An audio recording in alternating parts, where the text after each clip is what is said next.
Hello, everyone. This is Wmpyr, co-host Sensei Rick. Sensei Rick, hey, what's up, Vampire? Yeah, Merry Christmas, Happy Merry Christmas. Holidays. Yes, We're Ridley talking Scott, about Prometheus. Prometheus. This is you said 2012 film, Yes. and it's a 7.0 out of 10 on IMDb. Wow, that's good. 2 hours and 4 minutes, rated R.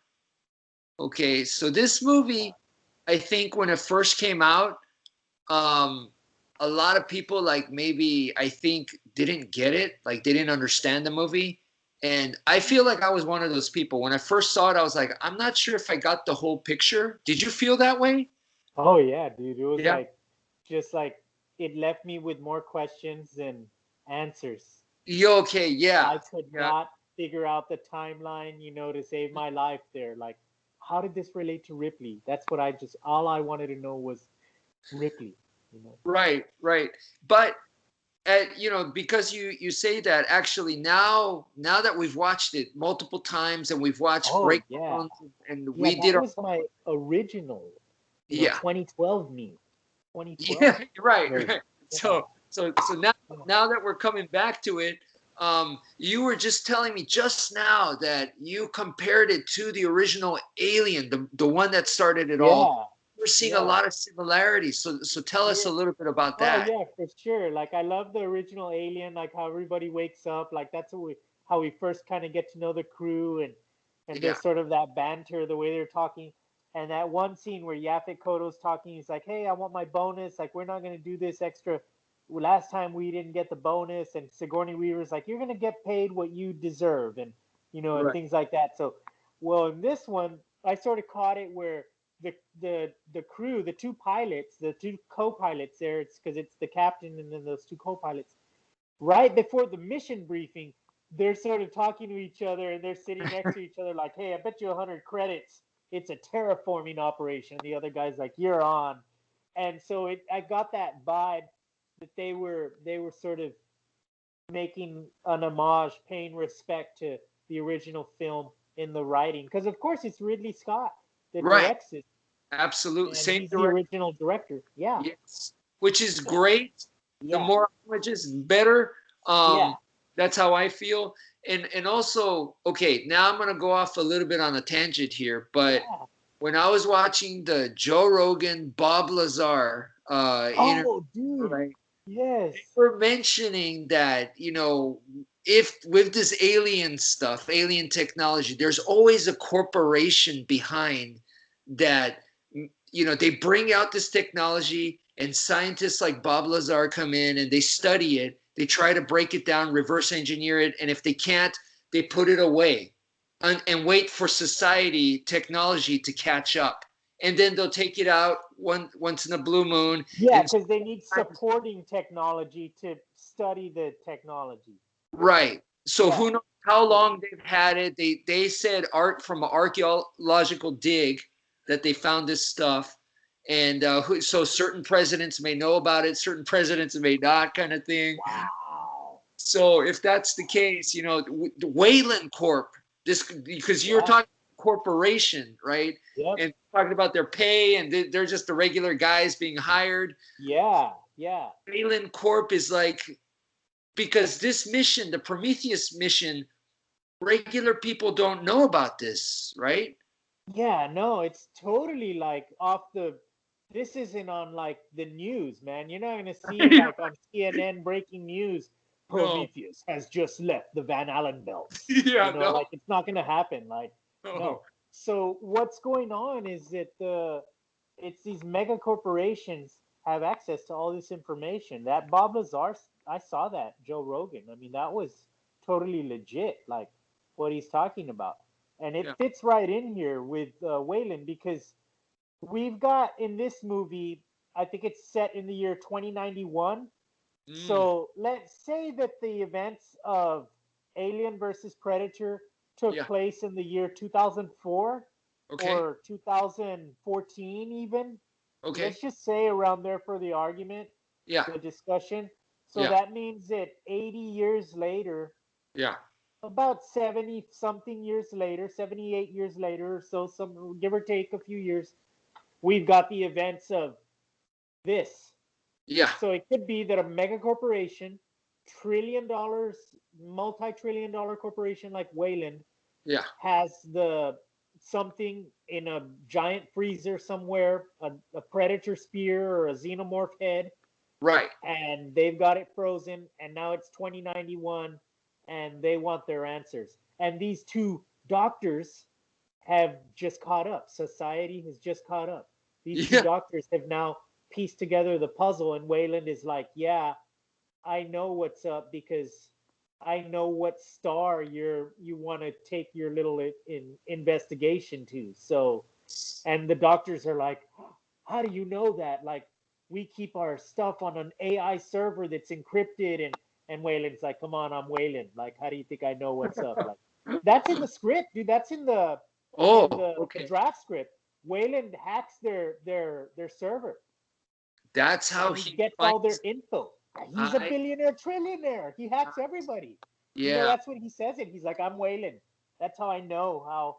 That's when he talks about the biotech and Oh, it's man. I loved all the new supporting information that has come out yeah. about this movie. You Well, know, Prometheus. let's go into that, Yeah, because go for it. I that's mean, where yeah, we get to tie into AVP, the Predator, where maybe perhaps, right, that the Predator and the Xenomorph, these guys are the, I don't want to say bastard children from a more a ancient, a bigger superior ancient. source Yeah, yeah. that figured it out, and Yeah. the engineers maybe worked on them, or the engineers themselves are also a product of this. Yes, Right. that's the vibe that I'm getting, and that's that. Like the way you mentioned, like Joe Rogan, Bob Lazar, in many books and throughout ancient history, modern history, the full gamut. You see people that have these legend stories, origin stories, the myths and the legends of planet Earth. I love how they tie it into this, the way they tie it in this movie. You Right. almost get that feel like of the ancient Sumerians Yes. living for, I think it's like hundreds of thousands of years. These ancient Sumerian uh, beings that seeded the planet about 400,000 years ago. According to Zachariah Sitkin, he gets into it like on these cylinder seals. They tie that in a little bit with the Prometheus, not enough, but Okay. just a little bit enough to where it gets that greatest sci-fi of all time movie title. Where you That's start I think those are thinking. some of the Yeah. reasons. I think Yeah. because you're thinking like, holy moly, this is almost like real life, and it's too good to be true. Like, wow, could this be real? Like, and We're because I mean, I don't know what else to say. Like, it is almost like reality and fiction are crossing the lines there with Yeah, this movie. because definitely this movie tackles the question, where do we come from, Yeah, right? genetic engineering or product of destiny. Or Is God involved? yeah. These people have a God. We think that the engineers are the gods. Actually, the engineers have their own God. So it's like, whoa, what's So going on? at least in this movie, I don't know about the base script, but in this movie, they make it sound like the engineers made us, right? Oh, by the way, yeah, it is. It's like 90% of the movie is the base script. It's It just is the base little script. differences that are obvious differences. But yeah, Yeah. it's like it totally is. So yeah, of So course they they made say, us. right, the engineers made us, and this is the very ironic comparison where David, the android, asks, "Why did people make me?" And it was kind of like, "Well, why did the engineers make us?" Kind of thing. They almost make it very similar, right? It is. It Right. is. Yeah. And it's like, okay, so now the engineers, at least in the movie, they're showing that the engineers want to go back to Earth to level it, to destroy it. Maybe. Sometimes I think that it's not to destroy it. Sometimes I Okay. think that it's because, well, depending on which video you watch out there, Right. who's reviewing it, and Right. lots of information. But the general theme of Yeah. the videos I saw is that they're going back to destroy Earth. Yeah. However, there's a minority opinion out there where Yes. they might not be going back to destroy Earth. They See might that be too. going Yeah. to upgrade us. That Right. like they have been doing every period I think of 1100 years for Mm. Mm. certain. Like because you see when they show those superimposed images of the Egyptians, the Mayans, and all the other um, civilizations on Earth, Yeah. and the Scottish ones, which is the last one that they get in the movie, and they Yeah. show that most of those civilizations are separated by 1,000, 1,500 year gaps there. So that falls into that theory that the engineers are coming around every 1,100 years. There was an outbreak on their ship. That's why in Prometheus, the dude's head is on the other side of the wall. There's a pile of engineers like in the movie 300, a wall made of bodies. Right. It's chaos on their ship. Yes. Elizabeth Shaw dates them to the year 2000 before, so they're 2091. So that means that it's like year 91. They would have been around the time of Jesus, which is great time for change. Jesus, Marcus Aurelius, the beginning of the zeros, the first century, that was Right. change on planet Earth. Yeah. Big change. And so it coincides again, like that's how I'm saying, like reality and fiction totally mix. And you're like, yes, like this is the movie that I wanted. This is Star Wars, but like for mega fans, like, like it's just totally, I'm not dissing Star Wars, but this is like, Yeah. it's a space opera on a whole other level with horror and blood and gore, acid for blood. That's the kind of like awesome stuff. Right. When they tie it in like that, they were supposed to be there 2,000 years ago. Those engineers die. Mm. There was an outbreak on LV 223, LV 223. The ship is decimated. There's So no they other didn't engineers make it. around. Yeah. It leaves you wondering, like, what's going on? Right. Was it an accidental? Did something happen and accidentally the goo got out and Right. it messed everything up? Like maybe the dude was doing the rounds, fixing, making sure that everything was secure before they took off, and then, oh no, and they're running back. That's why you see him running in the hologram. I mean, he's looking back like he's being chased by something Yes. pretty And we scary. saw that trilobite that comes out of Elizabeth Shaw. It's Yeah. like Yeah. gigantic. So Dude, maybe they were getting chased by something like that. that thing is horrific, man. Yeah. Yeah. And when it came out of her, it was like this big. Yeah, and they say something about like the goo having an accelerant because it's the since it's synthesized, at least now with the new information, that Right. it's a synthetic part of the deacon's blood, that it has an accelerant. So some people call it the accelerant. That's why when David says it's not an ordinary fetus, and Right. she's 3 months pregnant only after 10 hours. Yeah, that's and she wasn't even supposed to be able to conceive. Period. Which, by the way, that touches on the cloning of the Sumerians. When in Zachariah Sitchin's book, he's talking about I think the numbers are like 430 something, 436, 430,000 years ago. Some extraterrestrials landed on planet Earth and were involved with planet Earth for throughout the billion-year cycle, 4.5 billion years. Apparently, they seeded the Earth, but right around 430,000 years ago, come over and start terraforming to make things ripe for 220 something, about 220 years, thousand years later. That's when the first mines they start mining in South Africa and Mm. creating the Nile. All of this stuff is in the book. It's a great book, the Earth Chronicles, where he talks about it. And he's interpreting these cylinder seals. This is how I think it ties into the Prometheus of the seeding of the planet by these giants, because these Nibirans or Nibiru people were supposed to be tall, Right. Right. like 15 feet, tall, and And they but always but talk about my uh point quickly was that they were genetic engineering, and it yes. took them many about 200,000 years before they finally got the human race, that it is finally us, the Homo sapien sapien. The They got us to be at the point that we're at, which we have like 120 year span and things like that. And you know, at certain marks, things happen. You change, things like that. But all of that stuff is product of genetic engineering, according to Sitkin and this book. Doesn't mean that I believe that or that you have to believe that. It's just somebody No, wrote a book about that. That's right. what they interpreted based on these cylinder seals and the stories that are cut into stone, Yeah. and that there's these birthing chambers.